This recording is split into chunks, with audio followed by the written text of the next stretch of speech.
É uma constante da nossa vida cristã que a palavra de Deus nos desafie à nossa maneira de viver a fé, ao nosso testemunho de discípulos de Cristo. E assim sendo, os textos de hoje parecem ser bastante penetrantes, perspicazes, a desafiar a nossa maneira de viver a fé. Temos vindo a considerar e a meditar e a pedir a Deus que nos dê profundidade na nossa maneira de viver a fé. Mas hoje os textos ajudam-nos a fazer um exame. O que é a minha fé? O que é que eu vivo na minha fé cristã? Eu que sou discípulo de Cristo. Se pegamos nas três leituras, neste caso, a primeira que tomaria seria a carta aos Hebreus, que é pôr a questão de Deus. Quem é Deus para ti? Porque a análise feita pelo escritor da carta aos Hebreus realmente ajuda a fazer um exame de consciência, porque põe o Deus do Antigo Testamento, aquele que aparecia de uma realidade sensível, aparecia com o fogo ardente, a nuvem escura, trevas, tempestade, uma voz tremenda. Esta, normalmente, poder-se-á que é uma expressão de Deus do Antigo Testamento. Mas a segunda parte da carta fala de um Deus vivo. Vós aproximaste-vos da cidade do Deus vivo. Vejam a diferença.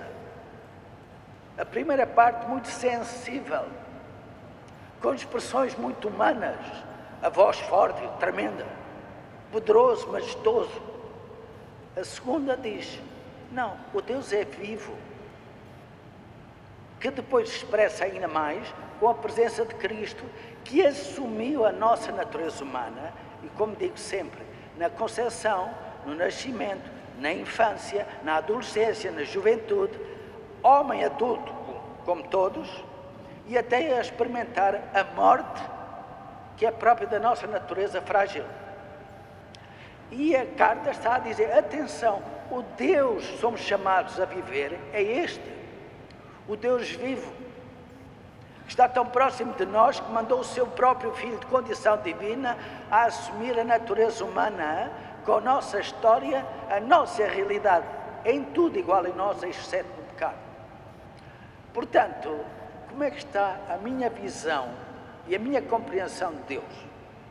Se me permitem, a little bit, num bocadinho crítico, qual é a imagem que temos de Deus? É o Deus da infância, do Antigo Testamento? Mas da doutrina que aprendemos quando éramos pequeninos, se agora já somos maiores, onde é que está a diferença? E a verdade é que muitas vezes trazemos as imagens da nossa infância, do catecismo que aprendemos, das figuras das imagens, da maneira que a nossa catequista falava, ou os nossos pais falavam, ou quem quer que seja que nos ajudaram a crescer na fé, e ficamos aí.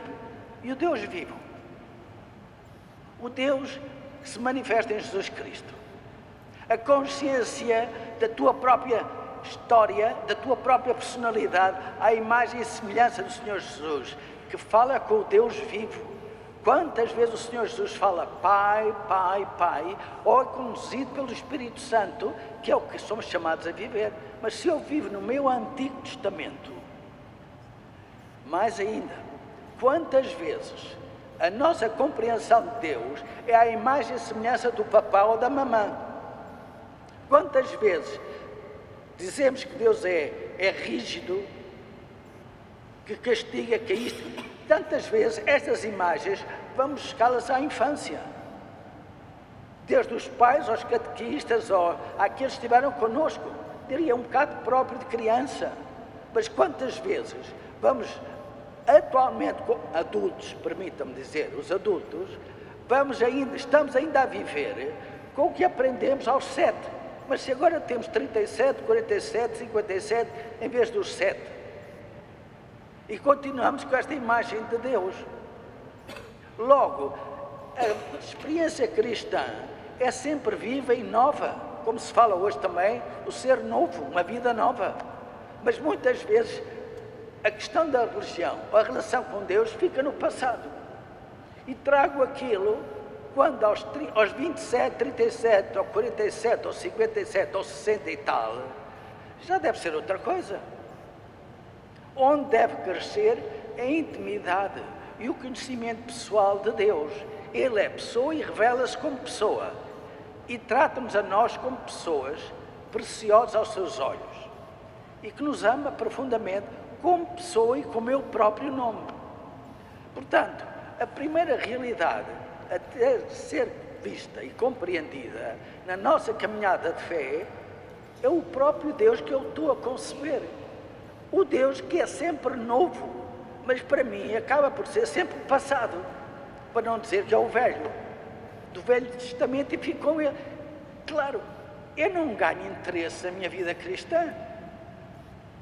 Se é sempre passado, se é sempre antigo, então e o novo? Portanto, há aqui com humildade, temos que ver que nós mesmos temos que participar com a nossa inteligência, a nossa vontade e a nossa sensibilidade, ao fim e ao cabo, com a nossa personalidade e com as características da nossa pessoa, ir ao encontro deste Deus, que é sempre novo, mas tantas vezes, como digo, ficamos naquilo que aprendemos, mas já lá vai tempo. E por isso, a novidade da vida cristã, por vezes, estagna. Portanto, o primeiro ponto de hoje, se queremos crescer na vida cristã, nós mais velhos e vós mais novos, aprender que Deus está sempre a aparecer, sempre novo. E eu tenho que crescer no corpo e na alma, no sentido de crescer com Deus, e Ele me ajudará a crescer. Avançando nesse sentido, um critério de vida cristã, que hoje, tanto a primeira leitura como a segunda, são claríssimos, que é a humildade.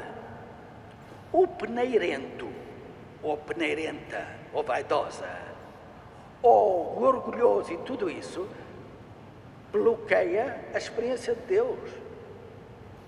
Tanto no Antigo Testamento, na primeira leitura, como no Evangelho, o que é que está a falar? Humildade é o caminho de ir a Deus.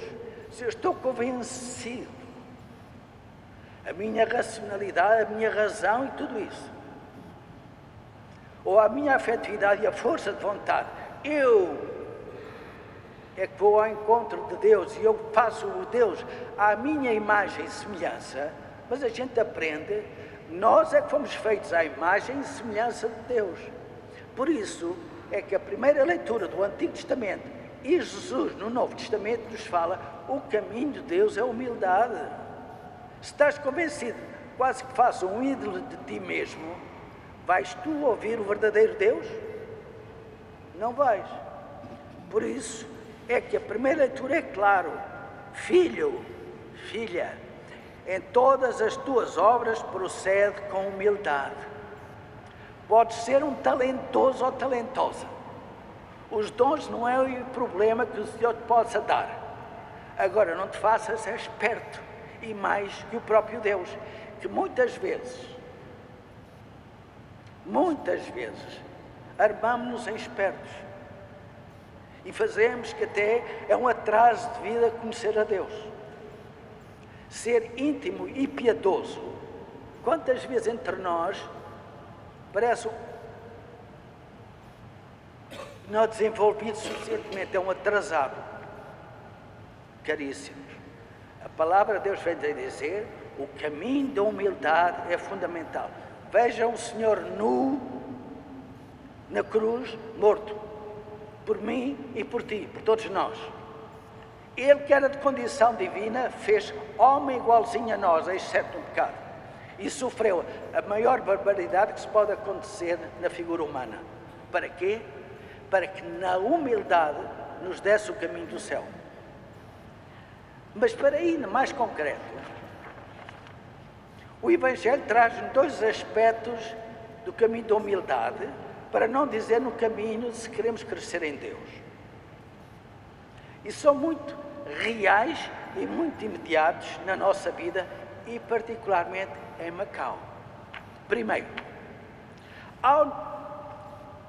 quando fores convidado para um banquete nupcial, não tomes o primeiro lugar. Caríssimos, o que é que nós vemos nas nossas recepções, nas nossas assembleias, nos jantares disto e daquilo? Quem é que não procura o primeiro lugar? Quem é que não fica melindrado porque aquela pessoa ou aquela ficou ali e eu fiquei aqui? Isto é o pão nosso cada dia, dentro de nós, comunidade cristã, a começar pelos padres, também à procura do primeiro lugar e da proeminência perante os outros. O Senhor está-nos a dizer a todos, a começar com nós, padres, não é esse o caminho. O caminho é da humildade de reconhecer que és frágil, embora possas ser muito dotado, mas diante de Deus e diante dos outros, ser humilde. E uma maneira de ver como instintivamente a nossa inclinação da nossa carne é o primeiro lugar, é ser visto, é ser notado e dar-lhe assim uns jeitinhos para que as pessoas vejam. Caríssimos, ilusão, ilusão e ilusão. Nós não crescemos por estarmos nos primeiros lugares e sermos vistos. O Senhor está a dizer, o humilde cresce diante de Deus e diante dos homens. E este critério, todos nós, a começar também por nós padres, a nossa carnezinha quer sempre primeiro ser reconhecido, ser dito, ser notado, mas não crescemos na hombridade e não crescemos na santidade. O Senhor é claro. Segundo aspecto, quando ofereces um almoço ou jantar, mas aqui diz, não convides os teus amigos, nem os teus irmãos, nem os parentes, nem os teus vizinhos, não seja que eles, por sua vez, te convidem e assim te será retribuído. Dar para receber. A generosidade nunca passa. O verdadeiro amor nunca passa. Eu dou para receber. E isto, mais uma vez, no contexto da nossa cultura macaense, o que é que nós vemos? Sempre a dar à espera de receber. O Senhor diz não. Portanto, temos mais uma vez uma realidade social. E mais uma vez, começamos por nós padres também, dar à espera de receber. O Senhor diz, não, isso não é a verdadeira generosidade, não é o verdadeiro amor. E nós, na nossa querida terra, este aspecto, como o primeiro, é o pão nosso de cada dia. Mas a questão é o pão nosso de cada dia sem Deus, porque eu estou à espera sempre de receber, e não saber dar sem receber. Pura generosidade, doação em Deus. Mas isso, mais uma vez, a nossa carne, a nossa sensibilidade não vai por aí imediatamente. Estes dois critérios, atenção, a nossa sensibilidade, o dito cujo, ou a dita cuja carne do nosso ser, não vai por aí. Mas o espírito da nossa carne vai, que é o Senhor que nos diz, não procures, não andes aí à procura, sôfrego, e quase dia obcecado por ser o primeiro. Não uses esse critério na tua vida, não crescerás como homem ou mulher, e muito menos como cristão. Mas também andar a dar as coisas, sempre à espera do outro. Onde é que está o coração do Senhor que tu és chamado a imitar? Estás sempre à espera. Não são estes dois aspectos tão frequentes na nossa terra? Temos que ir mais longe. Se é só a minha primeira sensibilidade quase diria, o meu instinto, dar para receber, ou procurar o primeiro lugar, não se cresce na intimidade com Deus e na santidade de Deus. Ora, isto é para todos nós, para nós padres ou madres, vocês grandes, homens ou adultos, casados ou solteiros, e vocês meninos também têm que aprender. Não é só eu quero tudo. E o outro? E Nosso Senhor que nos ensina a saber dar sem estar à espera. Por isso é que o Senhor mais tarde vai dizer, há mais alegria em dar que a receber. E o Senhor não engana. Mas a nossa carne, a nossa carninha, o nosso instinto é, dou e tu dás-me. Como às vezes a gente ouve assim entre os mais novos, tu és minha amiga, és meu amigo se me deres também.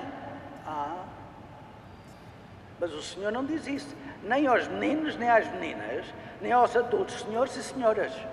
O Senhor diz, dar sem estar à espera de receber. E depois, não andar obcecado por ser visto, ou ter o primeiro lugar. Caríssimos, isto é exame para todos nós.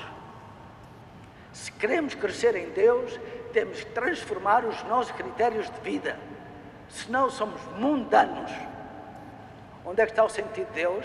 Por isso, vejam o impacto que nós, comunidade cristã, temos à nossa volta. Será grande? Haverá muita coisa que acontece que só Deus sabe. Agora, em termos mais imediatos, somos nós comunidade de garra, de critérios, que ajuda os outros a serem desafiados e a pensar sobre Deus e o que é ser cristão? E depois, numa China, milhões e milhões e milhões que não conhecem a Deus nem a Cristo. Mais uma vez, não. Como comunidade cristã de Macau, que tem sido ao longo da história um sinal da presença cristã, estamos nós a vivê-lo?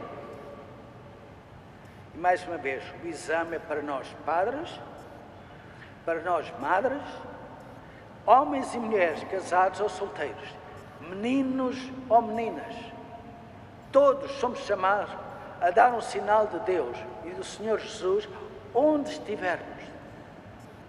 Onde estivermos, não importa a idade. A questão é que cada um, à sua maneira e na sua capacidade, seja realmente coerente com a fé que recebeu por dom de Deus.